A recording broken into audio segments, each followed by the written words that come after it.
बिस्मिल्लाहिर्रहमानिर्रहीम। Dear students, welcome to excellence online education physics की class में खुशामदीद। आज जो हम सबसे पहली चीज डिस्कस कर रहे हैं वो ये कि जो हमारा मोमेंटम का एक न्यूमेरिकल होता है जिसमें कन, रिकॉइल और बुलेट वाला मामला होता है, तो क्या अगर मैं उसके अंदर ऑब्जेक्ट को चेंज कर दूं तो फर्क पड़ता है या नहीं। लेट्स सी, देखते हैं। हमारे पास एक ये न्यूमेरिकल है। मैं कन को फर्स्ट ऑब्जेक्ट कहूंगा सबसे पहले और बुलेट को सेकंड ऑब्जेक्ट कहता हूँ। ठीक है जी। तो गन का मास जो है वो m1 हो जाएगा। गन का मास जो है वो m1 हो गया और ये लिखा हुआ देखें आप, गन का मास 800 ग्राम गन। तो m1 जो है हमारे पास वो हो गया 800 ग्राम। जबकि बुलेट, चूंकि मैं बुलेट को सेकंड ऑब्जेक्ट कह रहा हूँ, तो बुलेट जो है वो उसका मास m2 कहलाएगा और वो मुझे कितना दिया हुआ है, 2 ग्राम। तो m2 जो है वो मेरे पास हो गया 2 ग्राम। तो गन का वजन जो है वो 800 ग्राम दिया हुआ था। गन को मैं फर्स्ट सब्जेक्ट कह रहा हूँ, लिहाजा m1। और बुलेट की जो मास दिया हुआ था वो 2 ग्राम दिया हुआ है। बुलेट को मैं सेकंड ऑब्जेक्ट कह रहा हूँ, तो लिहाजा वो m2 हो गया। दोनों की कोलिजन से पहले वेलोसिटी जो है वो 0 होती है, जबकि कोलिजन के बाद जो है, कोलिजन के बाद ये जो वेलोसिटी है, ये बुलेट की आपको कोलिजन के बाद की वेलोसिटी दी हुई है। तो चूंकि हम बुलेट को सेकंड ऑब्जेक्ट कह रहे हैं, तो ये v2 हो जाएगा। v2 आपको दिया हुआ है 50 मीटर पर सेकंड। और जो गन है उसकी रिक्वायल आपको मालूम करनी है, तो v1 हमें कैलकुलेट करना है। ठीक है। तो गन जो है उसको हमने कह दिया फर्स्ट ऑब्जेक्ट, तो उसका हो गया m1 u1 v1। और बुलेट को हमने कह दिया सेकंड ऑब्जेक्ट, तो उसका हो गया m2 m2 u2 और v2। ठीक है, नीचे आपने देख लिया वेरिएबल्स और डाल दिया। तो गन का मास हमने 800 ग्राम m1, गन की इनिशियल वेलोसिटी u1 0, गन की फाइनल वेलोसिटी मालूम करनी है। बुलेट का m2 जो है मास हमें 2 ग्राम दिया हुआ है, उसकी कोलिजन से पहले की वेलोसिटी 0 होती है और उसकी जो बाद की वेलोसिटी है वो आपको दी हुई है। सबसे पहले आप इसको कन्वर्ट करेंगे, 1000 से डिवाइड करेंगे, ये हो जाएगा 0.8 किलोग्राम। और इसको आप 1000 से डिवाइड करेंगे तो ये हो जाएगा 0.02 किलोग्राम। ठीक है जी। अब हम फॉर्मूला अप्लाई करते हैं। फॉर्मूला क्या है, m1u1 plus m2u2 is equal to m1v1 plus m2v2। Values डालते हैं। m1 हमारे पास है जी 0.8 मल्टीप्लाई u1 आपके पास है 0 प्लस, अब हम इसकी वैल्यू बना रहे हैं m2u2। तो m2 आपके पास है 0.002 मल्टीप्लाई बाय u2 भी हमारे पास है 0 इज इक्वल टू, अब हम बना रहे हैं m1 v1 की वैल्यू। तो m1 हमारे पास है 0.8 मल्टीप्लाई बाय v1 आपके पास मालूम करना है, प्लस m2 v2। तो m2 आपके पास है 0.002 मल्टीप्लाई v2 आपके पास है जी 50। तो ये आपने वैल्यूज डाल दी जी, आपने तमाम चीज़ों की वैल्यूज डाल दी। v1 जो है हमें मालूम करने, लिहाजा v1 की वैल्यू में नहीं डाल सका। अब हम सॉल्व करते हैं। 0 से ये मल्टीप्लाई होगा 0, प्लस 0 से ये नंबर मल्टीप्लाई होगा 0 is equal to 0.8 v1 plus, अच्छा अब 0.02 को आप 50 से मल्टीप्लाई कर लें।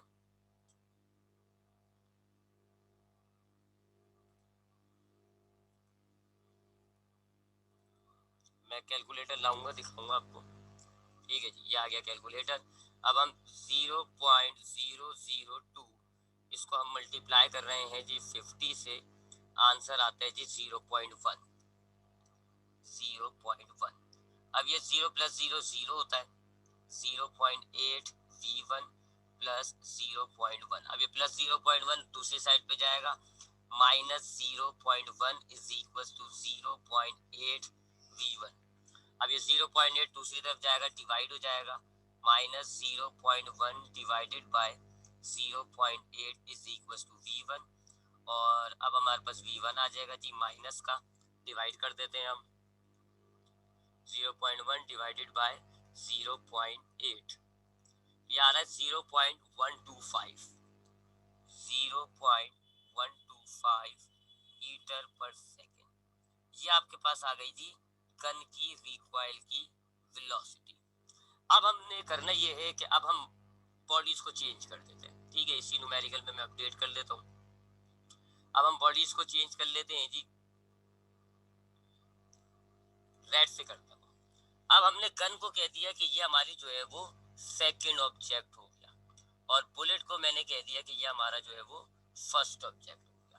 ठीक है, उल्टा कर दिया, मैंने गन बुलेट को फर्स्ट कर दिया और गन को सेकंड। तो अब हमारे पास ये वेरिएबल कट गई। गन बुलेट जो है चूंकि फर्स्ट ऑब्जेक्ट है तो उसका मास m1 u1 और v1 हो जाएगा, और गन हमारे पास नहीं, से आपको करने की जरूरत नहीं, आ गया आंसर, मुझे समझ आ गई मेरी गलती।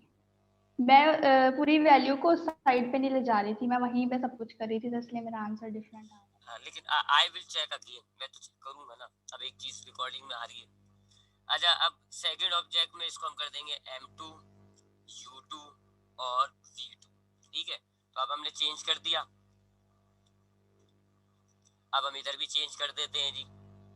ठीक है, अब देखो गन का मास हो गया m2 और गन का मास हमारे पास का है जी 800, तो ये हो गया m2। इसी तरह बुलेट का मास जो है वो हमारे पास हो गया m1, और बुलेट का मास हमें सवाल में दिया हुआ है 2 ग्राम, तो ये हो गया m1। दोनों की इनिशियल 0 होती है। अच्छा, अब बुलेट की जो वेलोसिटी है कोलिजन के बाद की, उसको हम v1 कह रहे हैं और वो हमें दिया हुआ है 50, तो ये हो गया v1, और v2 आपको मालूम करनी है। ठीक है, तो ये हो गया, इसको हम काट के लिख देते हैं m2, ये हो गया m1, ये हो गया u1, ये हो गया u2, ये हो गया v1, ये हो गया v2। अब हम वैल्यूज डालते हैं जी, ये हमने इसको मिटा दिया। अब हम वैल्यूज डालते हैं। m1 हमारे पास है, देखें जी m1 ये रहा 0.002 मल्टीप्लाई u1 0 होता है, प्लस m2 हमारे पास है जी 0.8 multiply by 0 is equal to m1 हमारे पास है 0.002 मल्टीप्लाई बाय v1, आप देखें जी ये रहा 50,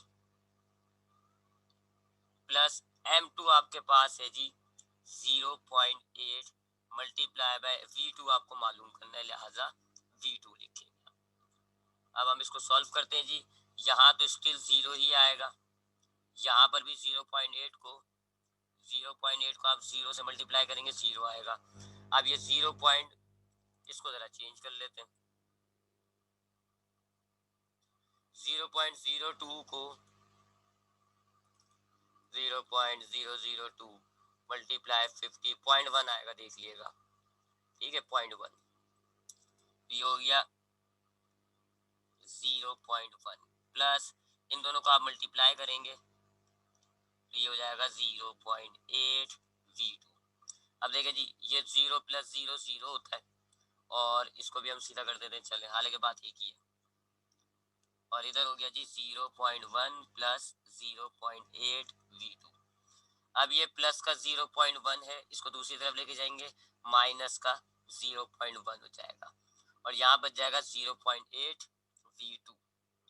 अब आपके पास ये 0.8 मल्टीप्लाई हो रहा है, आप 0.1 की तरफ लेके जाएंगे, डिवाइड हो जाएगा, और ये हो गया v2, और आप दोनों को डिवाइड करेंगे, सेम आंसर आएगा इस बार v2, क्योंकि v2 को है हम गन का रिक्वायर करें। बात एक ही है, देख लिया आपने। तो कोई फर्क नहीं पड़ता कि आप बुलेट को पहला ऑब्जेक्ट बोले या गन को पहला ऑब्जेक्ट बोले, बस फर्क इस बात का पड़ता है कि अगर आप जिसको भी ऑब्जेक्ट को पहला बोले, जिसको भी ऑब्जेक्ट को टू बोले, उसका सही वैल्यूज डाल दिएगा। ये ना हो कि गन का मास आप बुलेट में लिख दें या बुलेट का मास आप गन में लिख दें। ठीक, तो ये आपका उस सवाल का जवाब था, मैंने आपको बता दिया। अब चेक कर लिएगा आपकी कहाँ मिस्टेक थी। और अब हम अपने उस टॉपिक पर आते हैं जो हमारा चल रहा था। हाँ, अच्छा, अब हमारा जो टॉपिक चल रहा था वो था resolution and rectangular component. Resolution and rectangular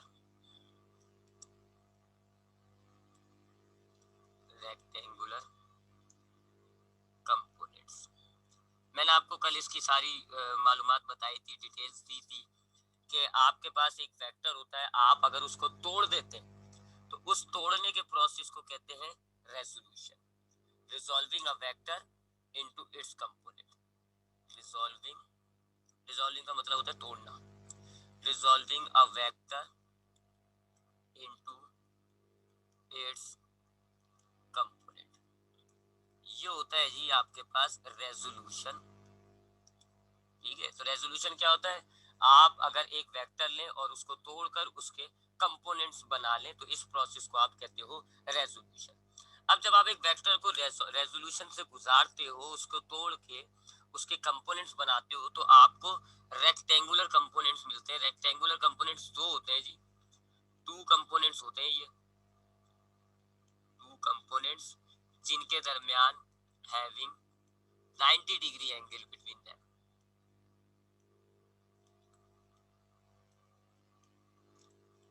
ठीक है जी, तो जब आप एक वेक्टर होता है आप उसको तोड़ते हैं तो इस तोड़ने के प्रोसेस को आप कहते हो रेजोल्यूशन। और जब आप तोड़ते हो तो आपको दो ऐसे कंपोनेंट्स मिलते हैं जिनके दरमियान 90 डिग्री का एंगल होता है, आप उन दोनों कंपोनेंट्स को रेक्टेंगुलर कंपोनेंट्स कहते हैं। उनमें से एक जो होता है वो हॉरिजॉन्टल कंपोनेंट होता है जो आपका एक्स एक्सिस पे होता है, ये हॉरिजॉन्टल कंपोनेंट है। और एक जो है आपका वाई एक्सिस पे होता है, उसको आप वर्टिकल कंपोनेंट बोलते हैं। अब हम कल इनके फॉर्मूले बनाना चाह रहे थे, हमने शायद दो के फॉर्मूले बना भी लिए थे, तो लेट्स अगेन एक छोटी सी बात और बता दूं कि अगर आप इन दोनों कंपोनेंट्स को हेड टू टेल रूल के जरिए ऐड करेंगे तो आपको दोबारा ओरिजिनल वेक्टर हासिल हो जाता है। ये ओरिजिनल वेक्टर था आपका, तो आप अगर ओरिजिनल वेक्टर है आपका, ये एक ओरिजिनल वेक्टर है ओ, आपने उसको ब्रेक किया, आपको इसके दो कंपोनेंट्स मिल गए, ये हॉरिजॉन्टल ये वर्टिकल। अगर आप इन दोनों को ऐड कर दें तो आपको वापस ओरिजिनल वेक्टर मिल जाएगा। ये होता है रेक्टेंगुलर कंपोनेंट्स और रेजोल्यूशन। अब हम इनके इक्वेशन को ड्राइव कर रहे थे, उसके लिए हमने क्या किया था, हमने जो है एक वेक्टर लिया सबसे पहले। ये एक वेक्टर है जी आपके पास, आपने इसका नाम दिया एफ, एफ नाम का एक वेक्टर है।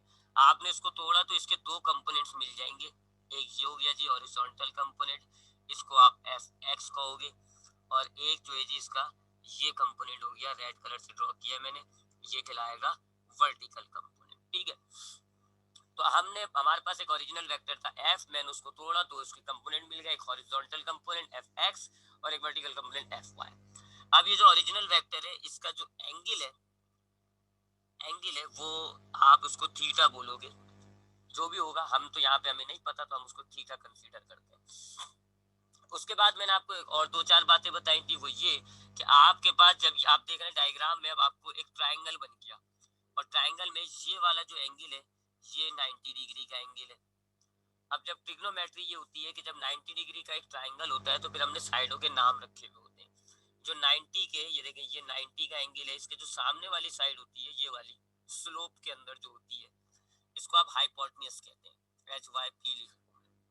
जबकि ये जो लंबाई वाली साइड होती है यानी वर्टिकल साइड, इसको आप कहते हो परपेंडिकुलर, और जो हॉरिजॉन्टल साइड होती है इसको आप कहते हो बेस।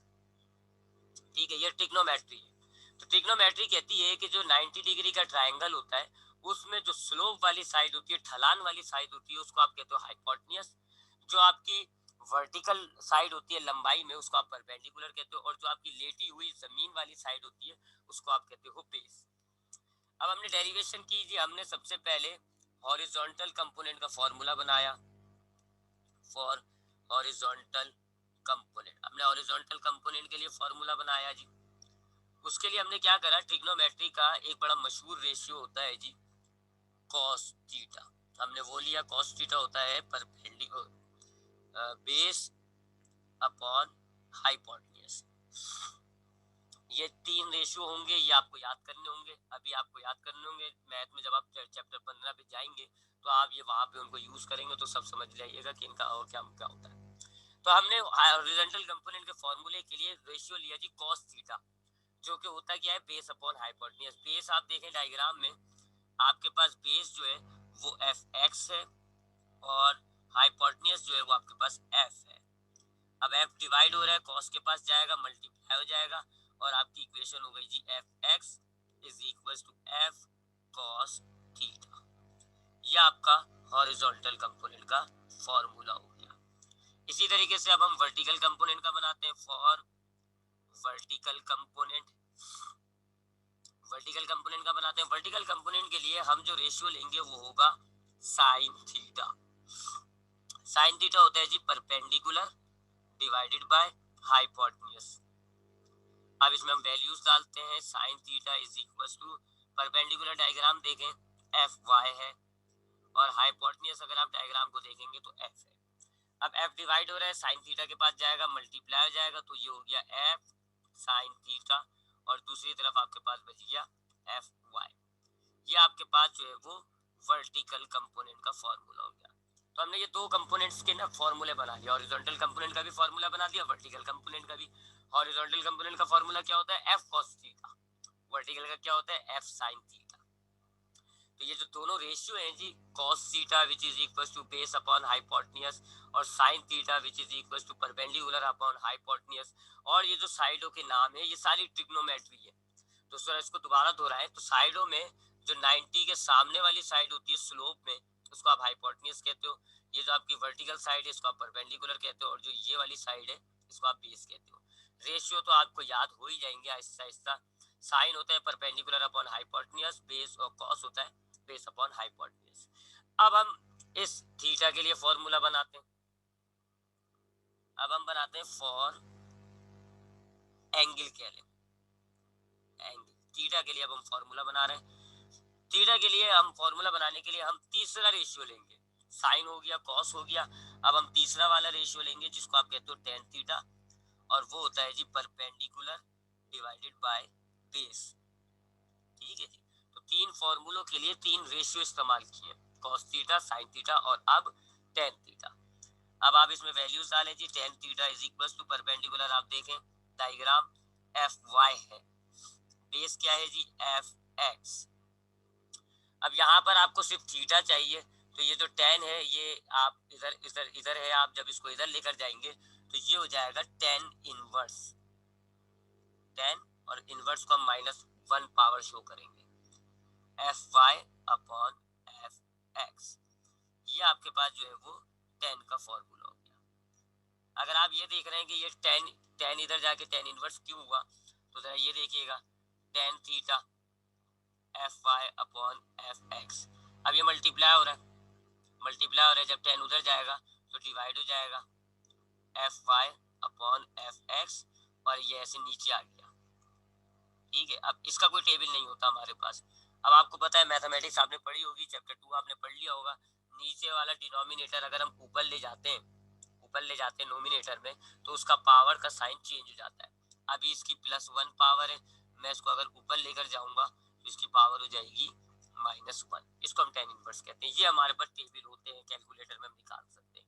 तो मैंने सिंपली कर दिया जी कि आपके पास टेन इधर था, जब आप इधर लेके गए तो वो टेन इनवर्स हो गया। ठीक, ये आपके पास हो गया जी, अल्लाह आपका भला करे, एंगल का फॉर्मूला। थीटा मालूम करने का फॉर्मूला क्या है, tan inverse F Y upon F X. अब आखिरी चीज, ये जो ओरिजिनल वेक्टर है आपका, ये एफ, इसका फॉर्मूला फॉर रिजल्टेंट वेक्टर कह लेते हैं। आपको पता है ना, जब आप ऐड करते हो तो ये जो आता है इसको आंसर कहते हो आप रिजल्टेंट वेक्टर, तो मैं इसको रिजल्टेंट वेक्टर कह रहा हूँ, फॉर रिजल्टेंट वेक्टर। जब दो वेक्टर्स को आप ऐड करते हो तो जो आंसर आता है उसको आप रिजल्टेंट वेक्टर कहते हो। और मैंने आपको बताया है कि अगर आप हॉरिजॉन्टल और वर्टिकल कंपोनेंट को ऐड करेंगे तो ये आपके पास ओरिजिनल वेक्टर होता है, जो एडिशन के केस में रिजल्टेंट वेक्टर होगा। तो मैं ये रिजल्टेंट वेक्टर से मुराद ये एफ निकालना चाह रहा हूँ। अच्छा, फिर वही दोबारा ट्रिग्नोमेट्री, ट्रिग्नोमेट्री में जहां आपके पास ये ट्राइंगल और उसके नाम है, जहां आपके पास ये रेशियो है cos theta, sin theta, tan theta, वहां एक और फॉर्मूला भी है जिसको हम कहते हैं पैथागोरस थ्योरम।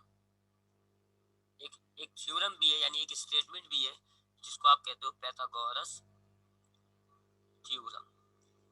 वो क्या है जी, वो इस स्टेटमेंट, इस इक्वेशन को कहते हैं square of hypotenuse is equal to square of perpendicular plus square of base. छोटी क्लासों में आपने यूज किया होता है, ये बड़ा सिंपल और बड़ा कॉमन चीज होती है पैथागोरस थ्योरम, कि ये जो आपकी हाइपोटेन्यूज होती है इसका स्क्वायर जो है वो बराबर होता है परपेंडिकुलर का स्क्वायर, इसका स्क्वायर, दोनों को प्लस कर दें, तो इसको आप पैथागोरस थ्योरम कहते हो। इसको हम यूज करेंगे रिजल्टेंट वेक्टर का फॉर्मूला बनाने के लिए। अब वैल्यूज डालें, एच आप डायग्राम में देखें एफ है जी, एफ स्क्वायर, परपेंडिकुलर जो है आपके पास वो है F Y square, plus base जो है आपके पास एफ एक्स है और वो भी स्क्वायर। अब आप दोनों साइड का स्क्वायर रूट ले लें, दोनों साइड का आप स्क्वायर रूट ले लें, यहाँ पे स्क्वायर पावर से कट जाएगा, f बचेगा। यहाँ पर आप इस साइड पर आप स्क्वायर रूट नहीं काट सकते क्योंकि अभी अंदर के नंबर प्लस हो रहा है, और जब तक प्लस माइनस हो रहे होते हैं तो फिर हम काट नहीं सकते, डिवाइड नहीं कर सकते। इसको हम ऐसे ही लिख देंगे, F Y square plus F X square. ये आपका जो है वो रिजल्टेंट वेक्टर का फॉर्मूला हो गया। तो ये चारों फॉर्मूले आपने बना लिए। बहुत ही सिंपल है, डेरिवेशन इतनी मुश्किल नहीं है, बस मसला ये होता है कि सारा ट्रिग्नोमेट्री है, और ट्रिग्नोमेट्री जाहिर बात है यहाँ आप चैप्टर 5 में पढ़ लो, मैथ के अंदर आपका वो आखिरी में, तो यहाँ हमारे लिए ये मुसीबत हो जाती है समझाना बाजुकात बच्चों को कि जी आप ट्रिग्नोमेट्री तो बच्चा मैथ में पढ़ के आ रहा है, लेकिन वो तो बहुत आगे जाके पढ़ेगा। उसूलन ये चैप्टर बिल्कुल लास्ट में होना चाहिए था ताकि बच्चा ट्रिग्नोमेट्री पढ़ के बैठा हो। तो बहरहाल ट्रिग्नोमेट्री में मैंने आपको इसमें ट्रिग्नोमेट्री की 3 चीजें बताई। पहली चीज कि अगर आपके पास एक 90 डिग्री वाला ट्राइंगल होता है, अगर एक 90 डिग्री वाला ट्राइंगल होता है अगर आपके पास, तो उसमें जो स्लोप वाली साइड होती है 90 के बिल्कुल सामने वाली, उसको आप हाइपोटेन्यूज कहते हैं। जो आपकी लंबाई वाली साइड है उसको आप परपेंडिकुलर कहते हैं, और जो आपकी चौड़ाई वाली साइड है एक्स एक्सिस पर, उसको आप बेस कहते हैं। दूसरी बात जो ट्रिग्नोमेट्री की वो मैंने ये बताया आपको, कुछ रेशियो cos थीटा होता है base upon hypotenuse, sin theta होता है परपेंडिकुलर अपॉन हाइपोटेन्यूज, और tan थीटा होता है परपेंडिकुलर अपॉन बेस। और तीसरी चीज जो है वो मैंने आपको एक इक्वेशन बताई जिसको आप कहते हो पाइथागोरस थ्योरम। क्या है वो? ये h square is equal to p square plus b square. हमने इन 4 रेशियो और पाइथागोरस थ्योरम को इस्तेमाल करते हुए इस हॉरिजॉन्टल कंपोनेंट का फार्मूला बनाया, इसका फार्मूला बनाया, थीटा का फार्मूला बनाया, और रिजल्टेंट वेक्टर का फार्मूला बनाया। अब इसमें कोई सवाल है बेटा तो पूछिएगा निशा।